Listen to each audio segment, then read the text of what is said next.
भारत ने पहलगाम के पापियों ने जो किया उसका बदला ले लिया है। इसे फर्स्ट फाइल ऑफ रिवेंज कहा जा सकता है, क्योंकि जिस तरीके से देर रात एयर स्ट्राइक हुई है, राफेल की गर्जना से पहले ही पाकिस्तान थर्राया हुआ था और अब एक के बाद एक कई हमलों ने पाकिस्तान में बैठे हुए आतंकियों के ठिकानों को निस्तनाबूद कर दिया है। 9 ठिकाने पूरी तरह से ध्वस्त होते हुए नजर आए। ये देखिए तस्वीरें आपके सामने हैं, ये बता रही हैं कि भारतीय सेनाओं को जिस तरह से प्रधानमंत्री ने फ्री हैंड दिया, भारतीय सेनाओं ने अपनी ताकत पहले ही दिखा दी थी एक्सरसाइज के दौरान, लेकिन अब जब देर रात ये अटैक हुआ, ये सीधे तौर पर बताता है कि प्रधानमंत्री ने जब कहा था कि इस बार सजा कल्पना से परे होगी, वही तस्वीर हमारे सामने है। पवन खेड़ा, कांग्रेस लीडर, क्या कुछ कह रहे हैं, जरा जल्दी से सुन लेते हैं। होगा, आज हमारी सेना ने ये फिर से साबित करके दिखाया। सर, इसके अलावा जो है इजराइल ने भी कहा कि राइट टू डिफेंस भारत का है। आपने देखा होगा कि 22 अप्रैल की रात को ही कांग्रेस पार्टी ने बिल्कुल खुलकर कहा, हमारे तमाम नेतृत्व ने कहा कि हम सरकार के साथ खड़े होंगे। भारत की तरफ अगर किसी ने आंख उठाकर देखा है, सरकार जो कदम उठाएगी पूरा देश एक आवाज में बोलेगा। Sir, how do we see the Operation Sindoor launched by our army, and they have given a befitting reply to the... We are very, very, very proud of our army.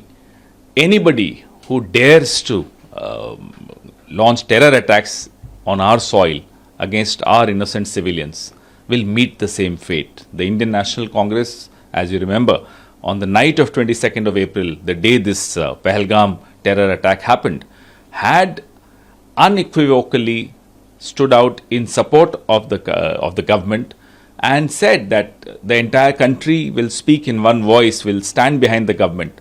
This needs to be responded to, and we are very happy that the Indian armed forces have responded to it very effectively. So the Pakistan is saying that they will also retaliate to it, and they are saying that they will retaliate to it. Although the international community, the countries like Israel are in support of our... Pakistan is not a victim. Pakistan has victimized our civilians. So how dare they even think of retaliating? I think Pakistan is overestimating itself when they talk like this. The country stands completely isolated today in the global community of nations. सीधे पवन खेड़ा को आपने सुना और साफ तौर पर ये कहते हुए कि देखिए विक्टिम कार्ड खेलने का कोशिश तो अब पाकिस्तान कर ही नहीं सकता, क्योंकि विक्टिमाइज तो भारतीय लोग थे जिनको पहलगाम में जिस तरह से निर्दोषों की हत्या की गई। और इस वक्त की सबसे बड़ी और अहम जानकारी, बड़ी ब्रेकिंग, सुबह 10 बजे भारतीय सेना की प्रेस कॉन्फ्रेंस होने वाली है। हमले जो किए गए हैं आतंकिस्तान पर, आतंकियों के ठिकानों पर, उसकी संपूर्ण जानकारी इस प्रेस कॉन्फ्रेंस के दौरान दी जाएगी। सेना मुख्यालय में ये प्रेस कॉन्फ्रेंस होने वाली है। ऑपरेशन सिंदूर से जुड़ी हुई हर एक जानकारी भारत के सामने रखेगा भारतीय सेना, रखेगी। बेहद खास प्रेस कॉन्फ्रेंस होगी जिसमें यह क्लियर आउट हो जाएगा कि आखिरकार जिस तरीके से ये पूरा का पूरा जो एक ऑपरेशन सिंदूर अंजाम दिया गया, समन्वित इसे ऑपरेशन कहा जाएगा, जिस कंपैटिबिलिटी के साथ ये ऑपरेशन अंजाम दिया गया है, इसमें आतंकिस्तान को कितनी तबाही का सामना करना पड़ा है, इसकी संपूर्ण जानकारी भारत की सेना भारत के सामने, हिंदुस्तानियों के सामने देने वाली है। वो हिंदुस्तान जो लगातार ये कह रहा था कि पहलगाम के पापियों ने जो किया इसका बदला लेना ही होगा। यहां तक कहा जा रहा था कि पाकिस्तान को ठोक दो, और देखिए ठोक दिया हमारी सेना ने उन आतंकियों को, इस आतंकिस्तान को जो विश्व की शांति के लिए भी नासूर बन चुका है। सबसे बड़ी और अहम जानकारी इस वक्त आपकी टीवी स्क्रीन पर आप देख पा रहे हैं।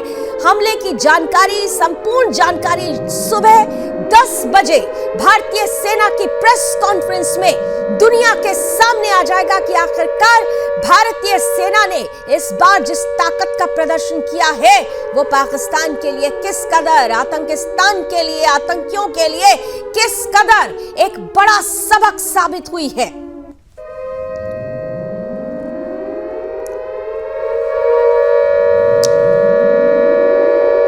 और दो खास मेहमान हमारे साथ बने हुए हैं। हमारे साथ विदेश मामलों के जानकार सिद्धार्थ दवे जी बने हुए हैं और साथ ही साथ हमारे साथ डिफेंस एक्सपर्ट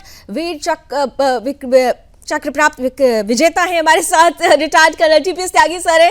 जय हिंद सर, बहुत एक्साइटेड हूँ आज एक्चुअली, क्योंकि हम तो ये एक्सपेक्ट कर रहे थे और शायद जो मुस्कुराहट आपके चेहरे पर है, जो मुस्कुराहट मेरे चेहरे पर है और जो फील सिद्धार्थ दबे सर कर रहे हैं, आज आप यकीन मानिए कि जब मैं आज सुबह हमारा दूध वाला भैया आया, उसके चेहरे पर भी मैंने यही सुकून देखा है और साफ तौर पर उसने कहा कि अरे मैडम, ये तो अभी सिर्फ शुरुआत है, आगाज है। तो आप देखिए कि भारत का एक एक बाशिंदा इस पूरे के पूरे अटैक को किस तरीके से अपने लिए गौरव का पल मान रहा है। लेकिन एक सवाल बड़ा है, ये सिर्फ फर्स्ट फाइल ऑफ रिवेंज कहेंगे, अभी चैप्टर्स और बाकी हैं कर्नल सर? सही कह रही है लावणी जी, और आप हमेशा सही कहती हैं, हम आपके शो पे अक्सर आते रहते हैं। देखिए, मूसलाधार बारिश होने से पहले बूंदाबांदी होती है और मैं समझता हूँ कि ये बूंदाबांदी है। वेरी ट्रू, ये पहला चरण है और आने वाले समय में एक कैच 22 सिचुएशन पैदा कर दी गई है और इसे ही काबिलियत कहते हैं। यानी हमने पीओके के अंदर 4 जैश ए मोहम्मद के ठिकाने, 3 लश्कर तैयबा के ठिकाने, 2 हिजबुल मुजाहिदीन के ठिकाने और इन ठिकानों में मस्जिदें भी थी, 2 उनकी बड़ी मस्जिदें। और इनमें उस समय जब ये अटैक किया गया तब ये जानकारी थी कि शायद 900 मोबाइल्स एक्टिव थे, यानी कि करीब इन सब में मिला के 900 थे। कितने मारे गए ये तो प्रेस कॉन्फ्रेंस सर, मैं बस 5 सेकंड के लिए आपको रोक रही हूँ। एक बहुत खास तस्वीर इस वक्त हमारी टीवी स्क्रीन पर चल रही है। देखिए किस तरह से जो भारतीय है, जैसे जैसे सुबह और जवां हो रही है, वैसे वैसे देश के अंदर का जश्न, देश के अंदर जो चेहरे पर सुकून है वो नजर आने लगा है। और ये देखिए, काशी से, वाराणसी से तस्वीरें आ रही है जहां पर भारतीय सेना के शौर्य का जिंदाबाद, ये प्रधानमंत्री नरेंद्र मोदी और अजीत डोभाल के जिंदाबाद लिए पोस्टर्स लेकर लोग बाहर निकले हैं, खुशी का इजहार कर रहे हैं। ये है एकजुटता, ये है वो ताकत जो हमारी सेना को भी एक मजबूत बल देती है। Please carry on sir, TPS sir.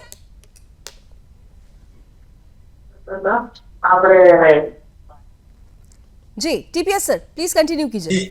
जी कह रहा था कि एक कैच 22 सिचुएशन पैदा कर दी गई है। क्या है वो कैच 22 सिचुएशन? कि हमने पाकिस्तान के आतंकी ठिकानों के ऊपर हमला किया और शायद स्टैंड ऑफ कैपेबिलिटी से हमला किया। इंडियन एयरफोर्स और इंडियन आर्मी दोनों ने मिलकर ये काम किया। एयर स्ट्राइक भी हुई और मिसाइल से स्ट्राइक भी हुई, लेकिन हमने पाकिस्तान के किसी सैन्य ठिकाने पर हमला नहीं किया, पाकिस्तान के किसी इंफ्रास्ट्रक्चर पर हमला नहीं किया। अब अगर पाकिस्तान रिटेलिएट करता है तो फिर हमारे यहाँ तो आतंकी ठिकाने हैं नहीं, हम तो आतंकी दूसरे देशों में भेजते नहीं, तो लिहाजा उसका हमला एक हमारी तरफ से फिर एक युद्ध का ऐलान माना जाएगा। यानी कि हम जो करना चाहते हैं फिर खुलकर कर सकते हैं, फिर कोई अंतरराष्ट्रीय कम्युनिटी का देश ये आके बीच में नहीं कह सकता कि हमने वार स्टार्ट किया, हमने युद्ध स्टार्ट किया। यानी कि हमको अब एक फ्री हैंड मिल गया है कि if Pakistan retaliate, we retaliate massively and fittingly. वैसे भी नरेंद्र मोदी जी ने कहा था कि धरती के इस कोने से उस कोने तक आतंकी और आतंकी के आकाओं को मिट्टी में मिला देंगे। अब आतंकियों का सबसे बड़ा आका तो वहां पे मौलाना मुनीर है। तो मौलाना मुनीर यानी कि पाकिस्तान का चीफ जनरल, और उसी के अंदर आती है ISI। और ये अच्छी तरह से साबित हो चुका है कि जो हमले हुए हैं उनमें केवल नॉन स्टेट एक्टर नहीं बल्कि पाकिस्तान के स्टेट एक्टर भी शामिल रहे हैं। जैसे मेजर अली का नाम आया, मेजर इकबाल का आया, तव्वर राणा का आया, हाशिम मूसा का आया। तो ये सब पाकिस्तान की ISI में मेजर रहे हैं या डॉक्टर रहे हैं या कर्नल रहे हैं। तो इसका मतलब ये कि जो आतंकियों का सरगना है वो है मौलाना मुनीर। और तो अंतिम लक्ष्य वही है, जैसे मैंने शुरू में कहा, ये बूंदाबांदी है, मूसलाधार बारिश होना अभी बाकी है। मूसलाधार बारिश होना अभी बाकी है सिद्धार्थ जी, और वैसे भी writing on the wall is totally clear. ये हम पहले भी बोल रहे थे, जिस तरीके की मैसेजिंग दी जा रही थी प्रधानमंत्री की तरफ से या गृह मंत्री की तरफ से या रक्षा मंत्री की तरफ से, ये क्लियर था कि ये होना है, पर्दे के पीछे और पर्दे के सामने। चलिए मैं सिद्धार्थ जी आपके पास आऊं, उससे पहले एक तस्वीर हम इस वक्त टीवी स्क्रीन पर दिखा रहे हैं। ये देखिए एलओसी के पास ये पहली तस्वीरें हम आपको दिखा रहे हैं कि वहां पर जिस तरीके की गहमा गहमी है। हालांकि जब ये हमला किया गया आतंकियों के ठिकाने पर, इसके बाद ये देखा गया कि एलओसी पर लगातार सीजफायर का उल्लंघन किया है पाकिस्तान ने, जो पहले से भी वो कर रहा था। बीते 72 घंटों की अगर बात की जाए तो पाकिस्तान लगातार सीजफायर का उल्लंघन कर रहा था।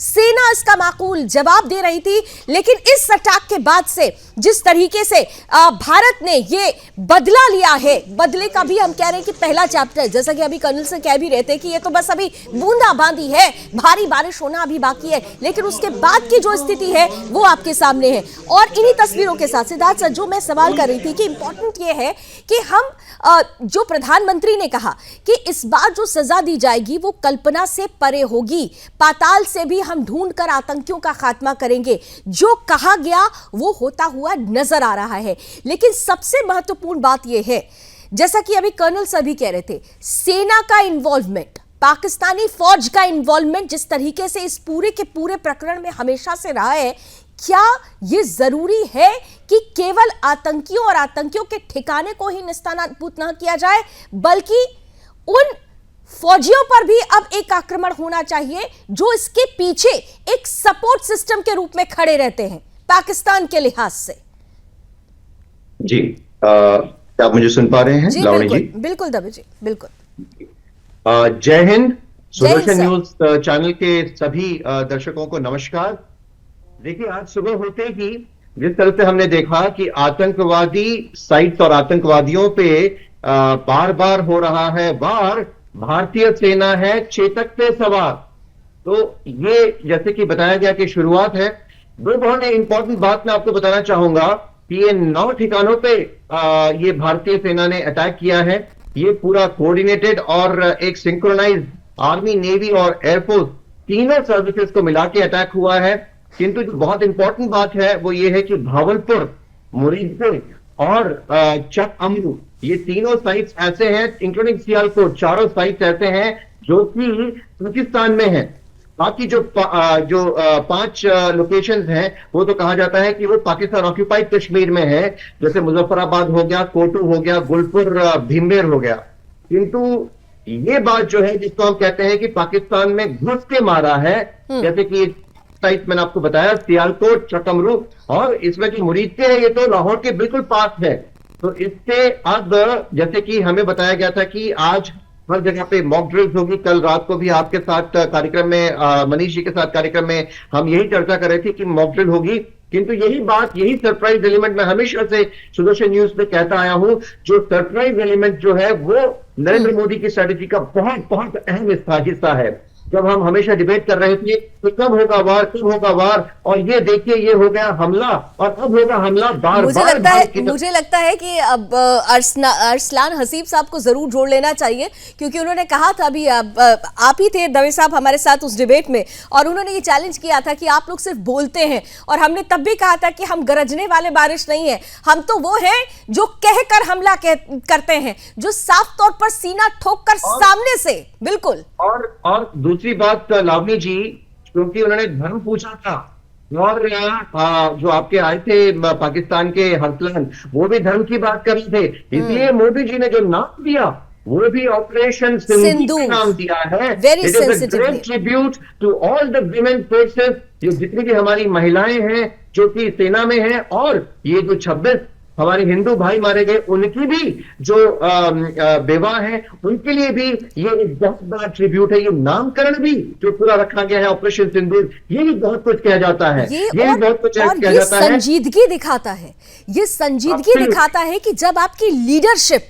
आपको कहते हैं ना कि परिवार का मुखिया, मेरे गूज़बम्स आ रहे हैं जब मैं ये बात बोल रही हूँ कि परिवार का मुखिया जब अपने बच्चों को देखता है कि उसके साथ कुछ परेशानी हुई है, वो दिल पर रहता है, उसकी आत्मा पर प्रहार। और सचमुच उन्होंने कहा था कि यह आत्मा पर प्रहार था, और आत्मा पर प्रहार के बाद ये जो एक बड़ी तस्वीर, टीपीएस सर, ये जो बड़ी तस्वीर आई है operation Sindoor, I can easily understand, मैं उस सिचुएशन पर हूं कि इस नाम के महत्व को समझती हूं, और इस नाम के महत्व को मुझे लगता है कि इस देश में रहने वाला हर एक बाशिंदा, हर एक महिला से जोड़ दिया है इस ऑपरेशन को। ये भावना ही अपने आप में जीत को, उसके उद्देश्य और लक्ष्य को जीत बना देती है। टीपीएस सर, हर बात कहने के पीछे कुछ ना कुछ मकसद होता है। बिल्कुल। जब पहलगाम के हमले में एक औरत ने ये कहा कि तुमने मेरे पति को मार दिया, अब तुम मुझे भी मार दो, तो उस समय आतंकी ने कहा जाकर मोदी को बता देना,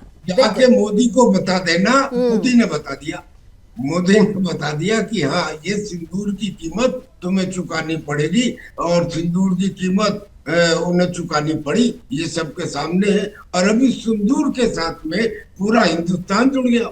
यही कारण है आज आप देख रहे हैं कि चारों तरफ हर जगह कोई पक्षी नहीं है, पूरा हिंदुस्तान एक साथ खड़ा है।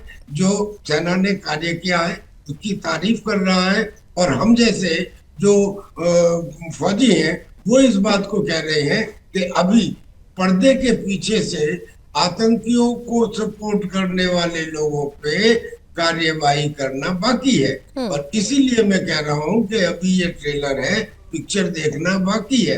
और इसका भी सबसे बढ़िया, मकान में सब परिवार था मेरा, ठीक है, तो 5 मिनट पहले हमने यहाँ मकान छोड़ के दूसरे मकान में शिफ्ट हुए, तो वहाँ जब ये 5 मिनट के बाद यहाँ बम आके ब्लास्ट हुआ है, तो फिर अब जब दूसरे मकान में शिफ्ट हुए थे तो 10 मिनट के बाद उधर भी आके बम नज़दीक बम मकान के गिरा है, तो फिर हम पूरा परिवार लेके वहाँ से दूसरी जगह तीसरी जगह शिफ्ट हुए हैं रात को। तो मेंबर थे यहाँ पे? ये 6 मेंबर थे सर इस मकान में। हम इंजरी नहीं हुई किसी को? नहीं, बच गए सर, 5 मिनट पहले निकले, सिर्फ 5 मिनट पहले निकले हम। हाँ, तो मकान का कितना लॉस हुआ है? देख लो सर, आपने खुद देख ही लिया, मकान तो पूरा मकान डैमेज है सर। कितना डर है अभी लोगों में? काफी दहशत का माहौल बना हुआ। वो तो सर डर तो होता ही है, मतलब हर आदमी को अपनी जान प्यारी है, डर तो होता ही। पूरे परिवार, बच्चों को तो ज्यादा दहशत पड़ गई है। तो इसी एरिया को टारगेट किया? कितने यहाँ पे गोले? सर कम से कुछ की गिनती किसने किया, लेकिन तकरीबन 2 घंटे यहाँ तक गिरते नहीं, बीच में हर 5-7-10 मिनट के बाद बम आता रहा। हाँ, तो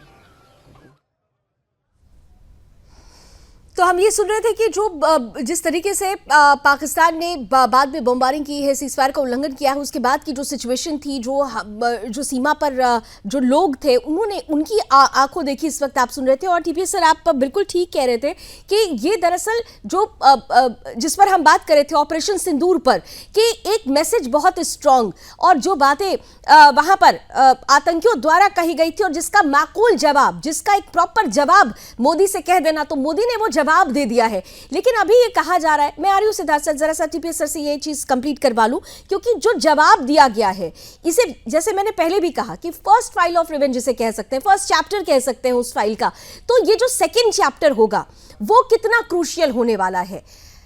पहला चैप्टर तो हमने देख लिया, लेकिन दूसरा चैप्टर क्या इससे भी ज्यादा इंपॉर्टेंट होने वाला है?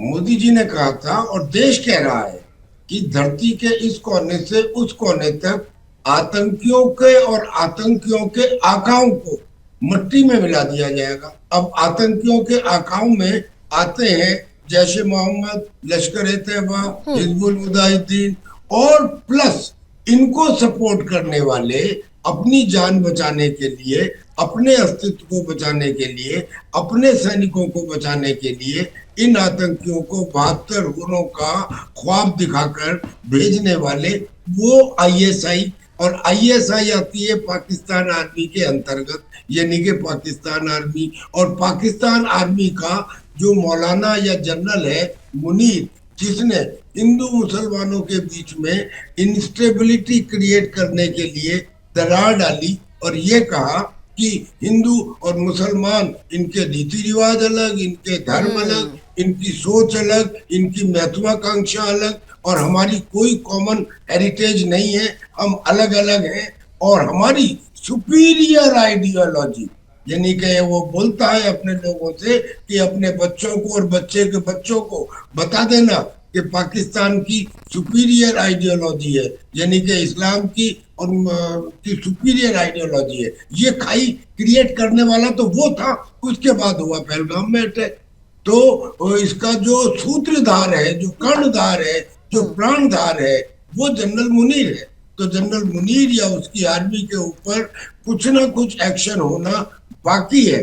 जो पूर्व सैनिक है वो इस बात की डिमांड करते हैं, और हम ईश्वर की कृपा से कैपेबल हैं, वी कैन डू इट। अभी तो शायद हमने केवल स्टैंड ऑफ कैपेबिलिटी का इस्तेमाल किया है, स्टैंड ऑफ कैपेबिलिटी का इस्तेमाल किया। और कहते हैं ना कि जब आप ट्रेलर ही इतना दमदार दिखा दें तो पूरी पिक्चर क्या होगी और उसका द एंड क्या होगा ये समझना आसान हो जाता है। लेकिन सिद्धार्थ सर, अभी कुछ दिन पहले ही जब हम इस पूरे मसले पर बातचीत कर रहे थे, उस वक्त भी आपने कहा था, देखिए पाकिस्तान के पास आज की तारीख में विक्टिम कार्ड खेलने के लिए कुछ नहीं बचा। यूएनएससी की मीटिंग में भी ये साबित हो गया। बंद कमरे में रोने का कोशिश तो किया गया, लेकिन वो रोना भी काम नहीं आया।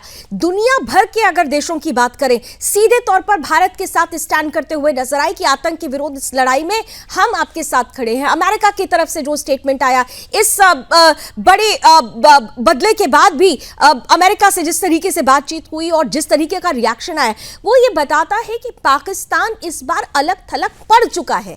और इस अटैक के बाद आपको अगर याद हो कि पहलगाम और माफ कीजिएगा, उरी और पुलवामा के बाद जिस तरह से स्ट्राइक्स हुई थी, पाकिस्तान की तरफ से पहले तो कहा जा रहा था कि कुछ हुआ ही नहीं, फिर विक्टिम कार्ड खेलने का प्रयास किया गया, लेकिन इस बार वो सारे दरवाजे बंद हो चुके हैं। सिद्धार्थ जी। जी, ये देखिए, कल ही मैं ये सुदर्शन न्यूज पे इस बारे में बात कर रहा था कि जिस तरह से यूएन सिक्योरिटी काउंसिल में पाकिस्तान गया और 13 जो है वो 13 नेशंस, 15 में से 13 नेशंस जो हैं वो भारत के सपोर्ट में थे, और दो नेशंस जिसमें से एक टेररिस्तान उर्फ पाकिस्तान और दूसरा उसका मित्र साथीदार चाइना, इन दोनों देशों को छोड़कर बाकी जितने भी 13 यूएन सिक्योरिटी काउंसिल में हैं वो भारत के साथ थे, वो टेररिज्म के खिलाफ थे। किंतु ये जानना आवश्यक है, जो आपने जो बात बताई, अभी जो प्रेस कॉन्फ्रेंस होने वाली है 10 बजे, वो एमओडी की तरफ से है, मिनिस्ट्री ऑफ डिफेंस की तरफ से है। अगर आपको याद हो तो उरी और बालाकोट अटैक के टाइम पे जो सबसे पहले इंफॉर्मेशन जो दी गई वो डीजीएमओ की तरफ से आई थी, वो लेफ्टिनेंट जनरल जो डीजीएमओ है उनकी तरफ से। किंतु इस बार अगर आप देखें तो 1:44 AM की सुबह की प्रेस इंफॉर्मेशन ब्यूरो की मिनिस्ट्री ऑफ एक्सटर्नल अफेयर्स की जो रिपोर्ट है उससे ये जानकारी दी गई कि operation Sindoor has started, operation Sindoor की शुरुआत हो चुकी है। तो ये भी कहीं ना कहीं पे बहुत इंपॉर्टेंट है कि क्यों इस बार मिनिस्ट्री ऑफ एक्सटर्नल अफेयर्स, क्योंकि ये जो अटैक है, ये जो हमारा हमला है, ये पूरे खुल के मतलब अब जो हमने पाकिस्तान आईबी के क्रॉस करके जैसे मैंने आपको 4 लोकेशंस बताए, सियालकोट है, मुरीद के है जो कि लाहौर के बिल्कुल पास में है, तो ये जो है हम खुल के बोल रहे हैं कि yes we have done it, whatever it takes we have done it, because it is at the cost of, ये हमारी भारतीय नारियों के सिंदूर का सवाल है। 2 बातें मैं आपको बताना चाहूंगा कि जैसे इसमें Su-30 कहते हैं कि 8 Su-30 एयरक्राफ्ट यूज किए गए और 4 राफेल एयरक्राफ्ट जो थे वो उनको पीछे से एयर सपोर्ट और एयर डिफेंस प्रोवाइड कर रहे थे। आई एम श्योर आपने जानकारी दी है कि स्कैल्प और हैमर म्यूनिशंस मिसाइल्स का उपयोग किया गया। स्कैल्प मिसाइल्स जो है वो फ्रेंच ओरिजिन की है, लावणी की, और रिपोर्ट्स ये भी कहती हैं कि इसमें ब्रह्मोस मिसाइल्स जो कि रशियन और भारत के कोलैबोरेशन से हमने बनाया है, तो इसका भी उपयोग किया गया। ज्यादा जानकारी मेरे ख्याल से 10 बजे जो मिनिस्टर ऑफ डिफेंस की प्रेस कॉन्फ्रेंस, प्रेस ब्रीफिंग है, उसमें हमें इसमें ज्यादा जानकारी मिलेगी। किंतु मैं आपके दर्शकों को एक बहुत अहम बात बताना चाह रहा हूं आपके माध्यम से कि ये शुरुआत है। Definitely it is a time to rejoice, definitely it is a time to feel proud of, but ये एक शुरुआत है और अब पाकिस्तान जवाबी हमला भी करेगा। हम उसके लिए तैयार हैं, भारतीय सेना उसके लिए भी तैयार है, किंतु नहीं, जो लेकिन एक चीज overground एक चीज आपने कहा कि जवाबी हमला करेगा। सिद्धार्थ जी, एक सवाल मेरा बहुत इंपॉर्टेंट है, क्योंकि आपने कहा कि पाकिस्तान जवाबी हमला करेगा, तो पाकिस्तान के पास बेस क्या है उस जवाबी हमले का? क्योंकि ये अटैक किससे, फौज पे नहीं किया गया, सिविलियंस पर नहीं किया गया, ये तो सीधे सीधे आतंकी ठिकानों पर किया गया। दबे सर, बताता हूं। हाँ। पाकिस्तान को मैं जब हमले की बात कर रहा हूं तो ये सबसे पहला तो जो इनके ओवरग्राउंड वर्कर्स हैं, जो यहाँ पे डीप स्टेट है, जो यहाँ पे हमारे जो उनके स्लीपर सेल्स हैं, ये मैं आम शहर, मैं अभी सूरत से आपके साथ बात कर रहा हूं, हो सकता है कि सूरत में भी कुछ हो। कहने का तात्पर्य ये है कि आम जनता को अभी और सचेत होने की आवश्यकता है। They should not take their guards off कि चलो अब तो जो भारत ने था जवाब दे दिया है, अब हम चैन की नींद सो सकते हैं। चैन की नींद आप सो सकते हैं, लेकिन आपको जागरूक रहना है, आपको सजग रहना है, आपको आपकी आंख और कान खुले रखने हैं। तो ये जो मॉक ड्रिल का समय जो दिया गया है, आज रात का समय दिया गया है, मॉक ड्रिल आज होने वाली है, तो उसको उसी तरह से, उसी जो भी ऑपरेशनल, जो भी एसओपी तैयार है, उसी तरह से होना चाहिए। हमारा ये पहला स्ट्राइक है, पहला हमला है, और इसके बाद चूंकि we have cross also the IP, हमने इंटरनेशनल बॉर्डर को भी क्रॉस किया है, तो पाकिस्तान निश्चित रूप से इसको ये कहेगा ही कहेगा। जब हमने इंडस वाटर ट्रीटी एब्रोगेट की अबेंस में रखा, तभी उसने कह दिया था there is an act of war. तो अब तो हमने openly, we have, I am falling short of words Lavani ji, I am getting little emotional, ये हमने ओपनली जाके we have striked in the enemy territory जो है वो definitely within few minutes, within few hours हो सकता है कि उनकी तरफ से भी, क्योंकि वो हक्का पक्का हुआ है। वो तो उनकी नजरें जो थी वो हमारी मॉक ड्रिल्स पे थी, उनकी पूरी नजरें थी कि किस तरह से भारत मॉक ड्रिल्स कर रहा है। और तो रात 1:30 से 3:30 के बीच में, 1:30 बजे से लेकर 3:30 बजे तक के बीच में ये ऑपरेशन हो गया, ऑपरेशन सिंदूर, जो है सक्सेसफुली इसको हमने पार किया है। इसकी डिटेल रिपोर्ट जो है वो 10 बजे के प्रेस ब्रीफिंग में मिनिस्ट्री ऑफ डिफेंस की तरफ से दी जाएगी। किंतु मैं जो कहना चाह रहा हूं, मैं आगे की बात देख रहा हूं, आगे का मैं विजुअलाइज कर रहा हूं कि ये जो समय है, इसमें हमारे जितने भी बॉर्डर स्टेट्स हैं, जितने भी कैटेगरी 1 के जो लोकेशंस हैं, जो भारतीय सेना की तरफ से और एमएचए की तरफ से आए थे कि वहां पे मॉक ड्रिल होनी है, उसको हमें, आपके जो दर्शक हैं जो देख रहे हैं, उनको बहुत ही संजीदगी से लेना है। और ये वॉर ऐसा रहेगा जो अभी शुरुआत हुई है, हो सकता है कि आने वाले 7 दिनों तक चले, जब पाकिस्तान का जो अस्तित्व है उसके ऊपर हम गहरी चोट ना डाल दें, जब तक जीएचक्यू रावलपिंडी पे हमला ना हो, जीएचक्यू रावलपिंडी पे एयर स्ट्राइक्स ना हो, तक मैं कहता हूं कि ऑपरेशन सिंदूर कंप्लीट फिनिश नहीं होगा। और इसीलिए सेनाओं के लिए खास तौर से अभी भी, जैसा कि आपने भी कहा कि उनको तैयार रखा गया है, अभी फ्लैग ऑफ हुआ नहीं है, ये सीधे तौर पर ये बताता है कि आने वाले समय के लिए भी हम पूरी तरह से तैयार हैं। और यही वजह थी कि आज एक और बहुत इंटरेस्टिंग चीज़ जो मैंने बीते 24 घंटों में खुद भी रियलाइज़ की है कि आप एक चीज़ देखिए, पाकिस्तान, भारत ये जानता था पाकिस्तान कि भारत इस बार चुप नहीं बैठेगा, अगर जो कह रहा है वो करके ही रहेगा। क्या करेगा, इसको लेकर बहुत सारे स्पेकुलेशंस वहां की मीडिया पर भी चल रहे थे, वहां पर सवाल उठ रहे थे, गीदड़ भभकियां आ रही थी। लेकिन कल जब शाम को ये खबर आती है कि नो टाइम जारी कर दिया गया, उसकी घोषणा कर दी गई सीधे तौर पर, नोटिस टू एयर मिशन, ये जो एक उस वक्त जब ये खबर सामने आई थी, तब ऐसा लगने लगा था कि एक दो चीजें हैं। एक तो आज के दिन मॉक ड्रिल होनी है, आज ही के दिन को लेकर एक्सरसाइज होनी है, सीधे तौर पर वायु में हमारी जो ताकत है वो नजर आएगी। नो टाइम इसको लेकर जारी किया गया था, नोटिस टू मिशन। लेकिन उसके बाद ये किसी को अंदाजा नहीं था कि ये सिर्फ एक रिहर्सल नहीं होगी, ये सिर्फ युद्धाभ्यास नहीं होगा, ये तो सीधे सीधे अटैक की, बदले की जो पहली कार्रवाई है उसकी एक खेप हम पाकिस्तान भेजने वाले हैं। यानी कि पाकिस्तान ने भी नहीं सोचा होगा कि हम किस तरीके से, किस स्ट्रैटेजी के साथ आगे बढ़ने वाले हैं। सिद्धार्थ जी। जी बिल्कुल Lavani ji, this is one of the best move कि सभी को, हम आम जनता को तो यही लग रहा था या लग रहा है कि ये एक मॉक ड्रिल है और मॉक ड्रिल के तहत ही ये सब हो रहा है। किंतु बिहाइंड द क्लोज ये जो मीटिंग्स हो रही हैं, और कल रात को 8, साढ़े 8 बजे नरेंद्र मोदी जी एक निजी चैनल के साथ उनका इंटरव्यू चल रहा था, और मैं उस चैनल में जब इंटरव्यू देख रहा था मोदी जी का, तो कहीं ना कहीं पे मेरी धर्मपत्नी जो कि खुद एक आर्मी ऑफिसर हैं, कैप्टन मीरा दवे, उनसे मैंने ये कहा था कि जब इस वक्त मोदी जी के चेहरे पे जो स्मित दिख रहा है, जो एक नॉर्मल सी दिख रही है, कहीं ना कहीं उसके पीछे वो स्ट्रेस है, क्योंकि कॉन्स्टेंटली वो प्लानिंग चल रही है और किस वक्त ये होना है, किस वक्त ये अटैक होना है, ये मोदी जी को पता है और कुछ चुनिंदे जो साथ में हो सकता है, chief of army staff, chief of air staff और चीफ ऑफ नेवल स्टाफ को और हमारे अजीत डोवाल जी को पता होगा। कुल मिल के कहने की बात यह है कि ये एक्शन जो था ये बहुत ही प्रिसाइज एक्शन था, बहुत ही प्रिसाइज्ड एक्शन था और इस एक्शन का अब रिएक्शन, एनीवेज हम तो इसको ये कहते हैं कि this is a reaction, now we will wait for the action, what is going to be happen next moment. Dubey sir, मैं बस 10 सेकंड के लिए आपको रोक रही हूं। इस वक्त एक बहुत बड़ी खबर आ रही है, सीधे ब्रेकिंग न्यूज की तरफ चल रहे हैं। पाकिस्तान में लागू हो सकता है मार्शल लॉ, बड़ी और अहम जानकारी। असीम मुनीर कर सकता है पाकिस्तान पर कब्जा, बड़ी और अहम जानकारी आपको दे रहे हैं। आंतरिक हालात बेकाबू होते जा रहे हैं, फौज सिविल सिस्टम पर हावी हो रही है। असीम मुनीर कर सकता है पाकिस्तान पर कब्जा, और जिस तरीके से असीम मुनीर का स्टेटमेंट आया था, ये कहा जा रहा था कि दरअसल ये सारा कुछ जो रचा जा रहा है, जो लिखा गया है पहलगाम में, वो असीम मुनीर की स्क्रिप्ट ही थी, क्योंकि कहीं ना कहीं से असीम के मन में एक बार फिर से पाकिस्तान पर मार्शल लॉ हावी करने का जो उद्देश्य था वो भारी हो चुका था। और इस बीच खबर यही आ रही है कि आसिम मुनीर पाकिस्तान पर कब्जा कर सकता है, यानी सीधे तौर पर पाकिस्तान में मार्शल लॉ लागू हो सकता है। सिद्धार्थ जी, इस खबर पर आपका रिएक्शन। सिद्धार्थ दबे सर,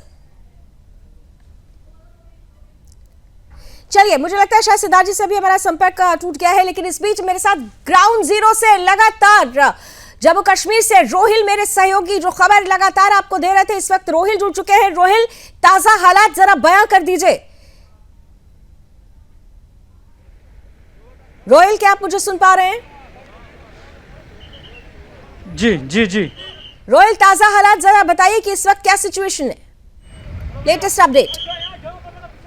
देखिए ऑपरेशन सिंदूर के बाद जिस तरीके की स्थिति इस वक्त सीमावर्ती इलाकों में देखने को मिल रही है, लगातार जिस तरीके से ऑपरेशन सिंदूर में पाकिस्तान को बड़ी जो है यहाँ पर उनके खिलाफ बड़ी एक्शन की गई है, जिसमें से कई एक लॉन्चिंग पैड जो आतंकियों के वो पूरी तरीके से तबाह कर दिए गए। उसके बाद की स्थिति अगर मैं आपको बताने की कोशिश करूँगा, उड़ी के जो रास्ते में हम इस वक्त मौजूद है, चंदन आपको दिखाने की कोशिश करेगा किस तरीके से यहाँ पर जो है स्थिति जो है बनी हुई है।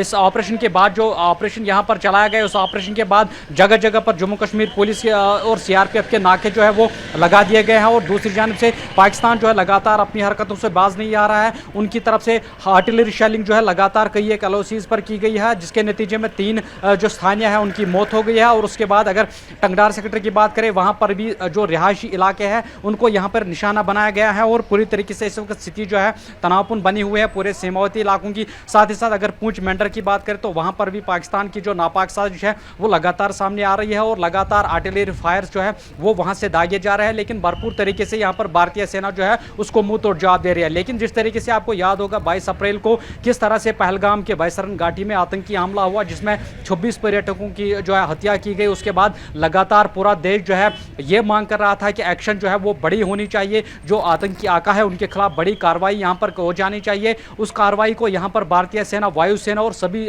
जो सेनाओं के जो तीनों सेनाओं के प्रमुख हैं उनकी बैठक हुई, और आज उसको पूरी तरीके से यहाँ पर अंजाम दिया गया, और पूरी तरीके से ऑपरेशन जो है आज पाकिस्तान के खिलाफ जो है अंजाम दिया गया। उसके बाद जो स्थिति पूरी तरीके से बनी हुई है यहाँ पर सीमावर्ती इलाकों में काफ़ी ज़्यादा तनाव जो है वो देखने को मिल रहा है। खासतौर से जो उड़ी सेक्टर की बात करें, कुफवारा की बात करें, पूंछ की बात तो वहां पर लोगों को महफूज स्थानों पे जो है पहले से ही पहुंचा दिया गया है, और वहां पर जो कम्युनिटी बंकर्स बनाए गए हैं उनका जो है यहां पर सहारा लिया जा रहा है स्थानीय लोगों की तरफ से, और पूरी तरीके से कोशिश की जा रही है कि पाकिस्तान की तरफ से अगर कोई एक और कोई नापाक साजिश हो तो उसको भरपूर तरीके से जवाब दिया जाए। लेकिन इस वक्त जो स्थिति है जम्मू कश्मीर की बात करें तो पूरी तरीके से तनाव जो है वो बना हुआ है। सीमावर्ती इलाकों में काफ़ी ज़्यादा टेंस जो सिचुएशन है वो देखने को मिल रही है। तो दूसरी जानब से जगह जगह पर जो उड़ी जाने का रास्ता है, जो सीमावर्ती इलाका उड़ी है, जो उड़ी का जाने वाला रास्ता है, यहां पर पूरी तरीके से बैरिकेडिंग जो है वो लगा दी गई है। आने और जाने वालों की प्रॉपर चेकिंग की जा रही है, और खास तौर पे जो फ्लो है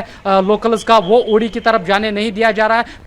पर तनाव जो है लगातार बना हुआ है। कई एक सिविलियन जो है वहां पर भी उड़ी सेक्टर में हुआ है, घायल हुआ है पाकिस्तान की शेलिंग में, लेकिन भरपूर तरीके से यहाँ पर भारतीय सेना जो है लगातार जवाब दे रही है। तो ऑपरेशन जिस तरीके से आज रात को अंजाम दिया गया, उसके बाद काफी ज्यादा खुशी पूरे देश के इलाकों के साथ साथ जम्मू कश्मीर की जनता में भी देखने को मिल रहा है। लेकिन ये यहाँ पर तस्वीरें आपको दिखाने की कोशिश करेंगे। यहाँ पर लगातार जो है बैरिकेडिंग रखी गई है, प्रॉपर चेकिंग हो रही है, उसके बाद ये आने और जाने की अनुमति दी जा रही है। लेकिन सीमावर्ती इलाकों में लावनी खास तौर से जो इस वक्त तनाव पूरी तरीके से बना हुआ है। फिर से चंदन से जूम करके तस्वीरें दिखाए कि हालात सीमावर्ती इलाके में बने हुए हैं। लेकिन बिल्कुल सीमावर्ती इलाकों में जिस तरीके से मुस्तैदी दिखाई जा रही है, उसका अंदाजा इसी बात से लगाया जा सकता है कि पहले भी आपने तैयारियों की तस्वीरें हम तक भेजी थी कि ये तैयारी कितनी मुकम्मल तरीके से, कितनी प्रॉपर तरीके से वहां पर की गई थी, क्योंकि पहले ही जो सीमावर्ती क्षेत्र में जो गांव थे, लोगों को वहां खाली करा लिया गया था, बंकर्स में पहुंचवा दिया गया था। लेकिन अभी राइट नाउ की जो सिचुएशन है,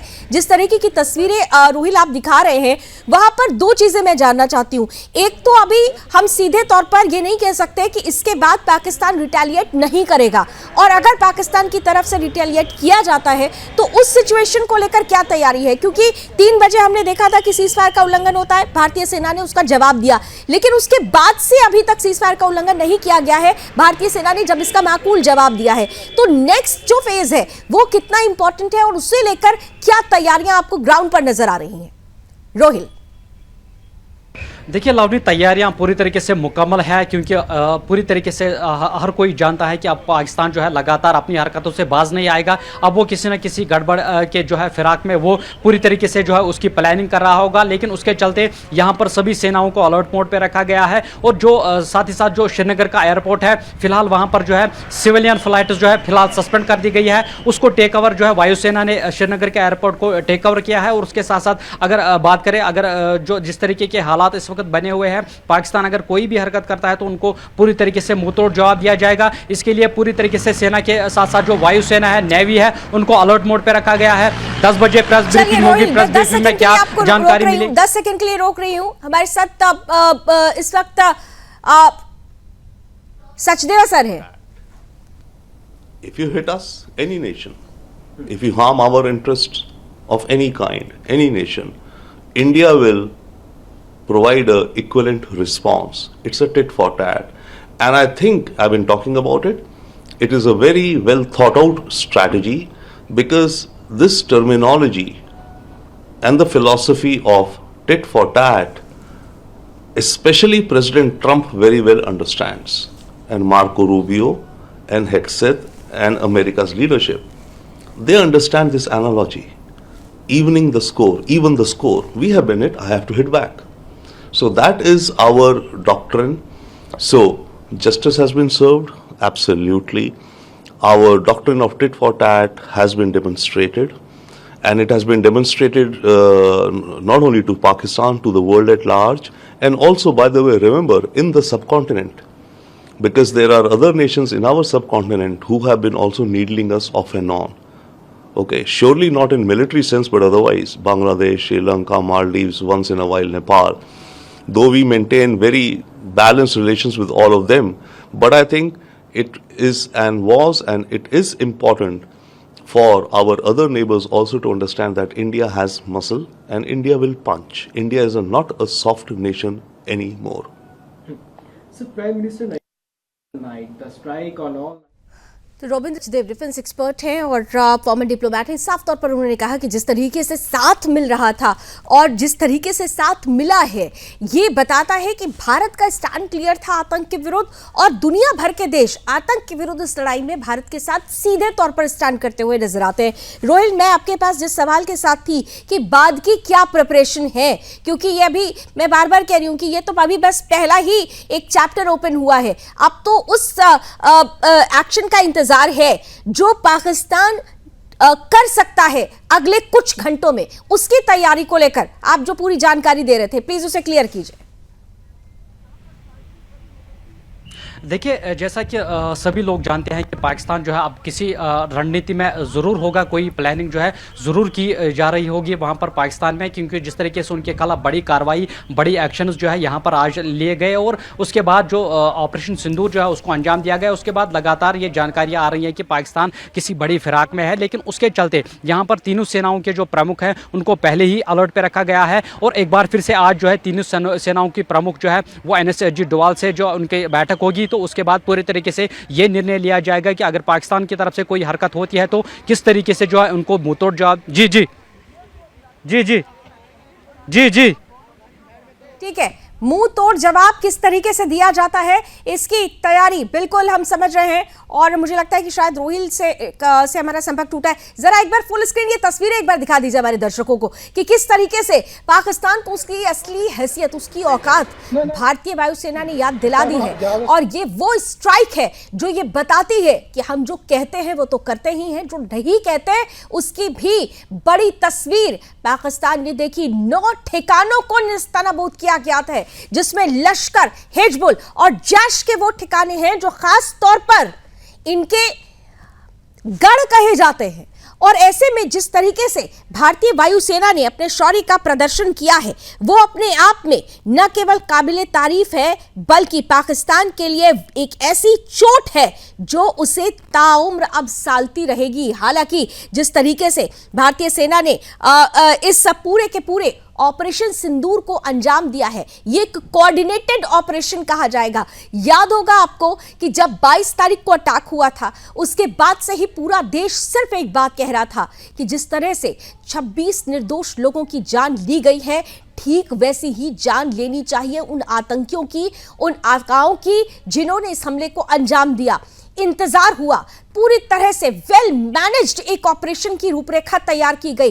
back to back high level meetings हुई। प्रधानमंत्री नरेंद्र मोदी ने स्पष्ट रूप से कह दिया था कि जो सजा होगी वो कल्पना से परे होगी। गृह मंत्री अमित शाह ने कहा था कि चुन चुन कर मारेंगे। रक्षा मंत्री ने कहा था कि पर्दे के पीछे के लोग भी नहीं बख्शे जाएंगे, पर्दे के सामने वाले भी नहीं बख्शे जाएंगे। तो जो कहा वो हमने दिखाया। CCS की दूसरी मीटिंग जब होती है उसी वक्त ये क्लियर हो जाता है कि बहुत कुछ बड़ा होने वाला है। कुछ बड़ा नहीं, बहुत कुछ बड़ा होने वाला है। और अब कल जब देर रात इस ऑपरेशन सिंदूर को अंजाम दिया जा रहा था, प्रधानमंत्री नरेंद्र मोदी लगातार इस ऑपरेशन को मॉनिटर कर रहे थे। आपको याद होगा कि उरी का बदला हो, पुलवामा का बदला हो, जो भी स्ट्राइक्स हुई हैं, सर्जिकल स्ट्राइक, एयर स्ट्राइक, लगातार प्रधानमंत्री उस पर मॉनिटरिंग करते रहे। और ठीक वैसा ही माहौल कल देर रात का भी था।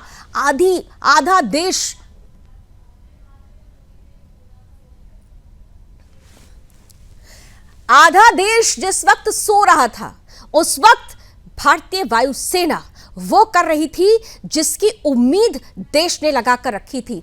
जो वो कहा गया है कि रक्षा मंत्री राजनाथ सिंह का वो बयान आपको याद होगा, उन्होंने कहा था कि जो आप सोच रहे हैं वो होकर रहेगा, वो हो गया है। और इसके बाद की जो परिस्थिति है अब उस पर तैयारी मुकम्मल होनी चाहिए। आज का दिन बहुत खास है। 10 बजे अभी कुछ देर के बाद ही भारतीय सेना की प्रेस कॉन्फ्रेंस होने वाली है। कितना नुकसान पहुंचा है आतंकिस्तान को, पूरी विस्तार से जानकारी उस प्रेस कॉन्फ्रेंस में दी जाएगी।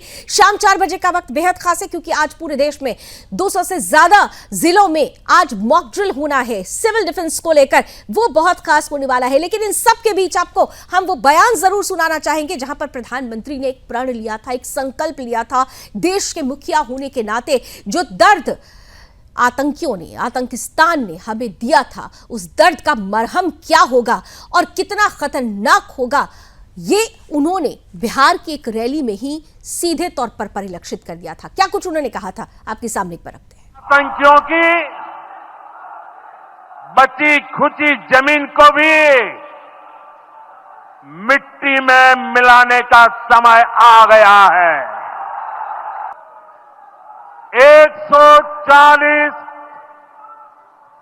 140 करोड़ भारतीयों की इच्छा शक्ति अब आतंकी आकाओं की कमर तोड़ कर रहेगी। मैं बहुत स्पष्ट शब्दों में कहना चाहता हूं, जिन्होंने ये हमला किया है उन आतंकियों को और इस हमले की साजिश रचने वालों को उनकी कल्पना से भी बड़ी सजा मिलेगी। सजा मिलकर के रहेगी। सजा मिलकर रहेगी और सजा मिलने की पहली खेप की शुरुआत हो चुकी है। अभी तो सिर्फ ये आगाज है, अंजाम क्या होगा इसे लेकर भारत इंतजार कर रहा है। पाकिस्तान की घबराहट, उसका सहमापन, उसका डर, उसका खौफ पहले ही बयानों के जरिए सामने आ रहा था और अब क्या हालात है इस पर भी दुनिया भर की नजर है। लेकिन इन सब के बीच, क्योंकि इस ऑपरेशन का नाम बहुत सेंसिटिव नाम है, ऑपरेशन सिंदूर, जिस तरीके से हमारे देश में सिंदूर की कीमत समझी जाती है, उस जो अमूल्य जिसे कहा जाता है, ये एक नाम अपने आप में भावना से जुड़ जाता है। और यही वजह रही कि जब इस ऑपरेशन को अंजाम दिया गया तो वो लोग जो इस पूरे के पूरे पहलगाम के नृशंस आतंकी हमले में, इस्लामिक आतंकी हमले में जो असमय काल के गाल में समा गए थे, उनके परिजनों की तरफ से प्रतिक्रिया भी आई। शुभम द्विवेदी, बहुत कम वक्त हुआ था शादी को, लेकिन जिस तरीके से शुभम द्विवेदी की हत्या हुई थी और जिस तरीके से उनकी पत्नी ने यह कहा था कि बदला लेना ही चाहिए, इसके बाद जब बदला लेने की शुरुआत हो चुकी है, क्या कुछ उनके मन में चल रहा था, ये भी हमने जानने का प्रयास किया। उनकी एक प्रतिक्रिया आपके सामने रखते हैं। 22 अप्रैल को हमारा बच्चा शहीद हुआ वहाँ पे, तब भी हमने ऐसा कहा था, हमारे बच्चे के साथ जो बाकी के जितने भी लोग शहीद हुए, तभी मैंने कहा था कि नहीं, एक अब क्रांति आएगी हमारे देश में। और मुझे विश्वास था कि हमारे माननीय प्रधानमंत्री मोदी जी हमारी भावनाओं का, हमारे जो हम लोग एक दुख के दौर से गुजर रहे हैं, उन भावनाओं का आदर करेंगे और आतंकवाद के समूल नाश के लिए वो निश्चित रूप से बहुत कठोर कदम उठाएंगे। आज रात मुझे 2 बजे जब जानकारी हुई कि हमारी भारत की सशक्त सेनाओं ने उस आतंकवाद के समूल नाश का जो बीड़ा था उठाया था, उसकी शुरुआत कर दी है, तो मुझे लगा कि नहीं, अब निश्चित रूप से आतंकवाद का सर्वनाश होकर ही रहेगा। मैं बहुत धन्यवाद देना चाहता हूं माननीय प्रधानमंत्री मोदी जी को। हम लोगों के हृदय में, मेरे हृदय में जो 22 अप्रैल से एक प्रतिशोध की आग ज्वाला धधक रही थी, आज उसको निश्चित रूप से शांति मिली है। एक कहीं न कहीं शुभम को और जो पहलगाम में लोग शहीद हुए थे, जो निर्दोष नागरिक थे जी, उनको कहीं न कहीं एक सच्ची श्रद्धांजलि आज सरकार ने और सेना के द्वारा दी गई। सच्ची श्रद्धांजलि है सरकार की तरफ से, सेना की तरफ से। और मुझे ऐसा लगता है कि नहीं, आज हमारा बच्चा जहां भी होगा, उसकी मृत आत्मा जहां भी होगी, आज बहुत शांति और सुकून महसूस कर रही होगी। उसे बड़ी खुशी होगी, उसे बड़ा गर्व होगा हमारे देश की सेनाओं पर, हमारे माननीय प्रधानमंत्री मोदी जी पर। क्या चाहते हैं आगे से और सरकार से क्या मांगे, किस तरह की कार्रवाई आगे और होनी चाहिए? देखिए, हमारी सेना का जो कीर्ति है, पताका है ना, वो पूरे इतिहास उठाकर देखिए, पूरे विश्व में वो कीर्ति पताका फहरा रही है। आने वाले समय पर आतंकवाद के समूल नाश की वो कीर्ति पताका पूरे विश्व, पूरे ब्रह्मांड में फहराएगी। माननीय प्रधानमंत्री मोदी जी का मैं बहुत धन्यवाद करना चाहता हूं और मैं आगे ऐसा चाहता हूं कि जब तक ये आतंकवाद पूरी तरीके से समूल नष्ट ना हो जाए, तब तक ये कार्रवाई नहीं रुकनी चाहिए। और मैं सलाम करता हूं अपने देश की सेना को और धन्यवाद अर्पित करता हूं अपने देश के माननीय प्रधानमंत्री जी को, जिन्होंने देश की 140 करोड़ जनता के मन की बात को समझा, दिल के दर्द को समझा, उसके दर्द को समझा, उसके गुस्सा को समझा। और जिस तरह हमारी सशक्त सेनाओं ने अदम्य साहस और शौर्य के साथ पाकिस्तान में पल रहे आतंकवाद का विनाश करने का काम किया है, उसके लिए मैं सलाम करता हूं, मैं धन्यवाद अर्पित करता हूं हमारे देश की सरकार को। आज कहीं न कहीं जो शुभम की जिस तरह से शहादत पहलगाम, जी, आज कहीं न कहीं शुभम को एक असली श्रद्धांजलि और एक कहा जाए शांति मिली। जी हाँ, बिल्कुल। आज हमारा परिवार जो इतने दिन से गम में था, आज हमारे परिवार ने रात के 2 बजे से कुछ हल्कापन महसूस किया है। जो दिल में हमारे दर्द था, उस दर्द में हमारे मलहम लगा है और निश्चित तौर पर मुझे ऐसा महसूस हुआ है कि शुभम की आत्मा को आज सच्चे तौर पे आज शांति मिली है, आत्मा को शांति मिली होगी। जहां पे भी आत्मा होगी, उसने शांति का अनुभव किया होगा कि आज जिस तरह उसने देश के लिए बलिदान दिया था, उसका आज बलिदान व्यर्थ नहीं गया है। क्या कहना चाहेंगे सेना के लिए और सरकार को? सेना के लिए तो मैं बारंबार सेना को मैं सलाम करता हूं, मैं धन्यवाद देता हूं हमारे देश के तीनों सशक्त सेनाओं के वीर जवानों को, जिन्होंने देश की रक्षा के लिए, देश की अस्मिता के लिए अपने धर्म का पालन करते हुए पाकिस्तान में बैठे हुए आतंकवादियों के आकाओं को विध्वंस करके विनाश कर दिया है उन राक्षसों का। मैं सेना को बारंबार सलाम। तो सेना के शौर्य को बारंबार नमन और सीधे तौर पर यह कहा जा रहा है कि समूल विनाश होगा अब आतंक का और आतंकियों का, और समूल विनाश करना ही चाहिए। इन सबके बीच एक बड़ी और अहम खबर आ रही है। ब्रेकिंग न्यूज की तरफ सीधे लिए चलते हैं आपको। भारत ने साधे एक तीर से 2 निशाने। बड़ी और अहम जानकारी, पाक तबाह चीनी हथियारों की भी खुली पोल। भारतीय हमले के सामने चीनी हथियार बेकार नजर आए हैं। इस वक्त की बड़ी और अहम जानकारी, राफेल के सामने फेल हुई है चीनी HQ-9। सतह से हवा में मार करने का दावा फुस साबित हुआ। चीन की रहमो करम में पल रहा है पाकिस्तान, लेकिन यहां तो एक तीर से 2 निशाने। भारत ने चाइना को भी सबक दे दिया और पाकिस्तान को भी। सीधे तौर पर चीनी हथियारों की खुल गई है पोल, क्योंकि भारतीय हमले के सामने वो चीनी हथियार जिसके दम पर पाकिस्तान फलता फूलता है, उसका दम निकल गया, हवा फुस हो गई। और इन सबके बीच कुछ बड़े रिएक्शंस भी आ रहे हैं। जगदम्बिका पाल क्या कुछ कह रहे हैं, जल्दी से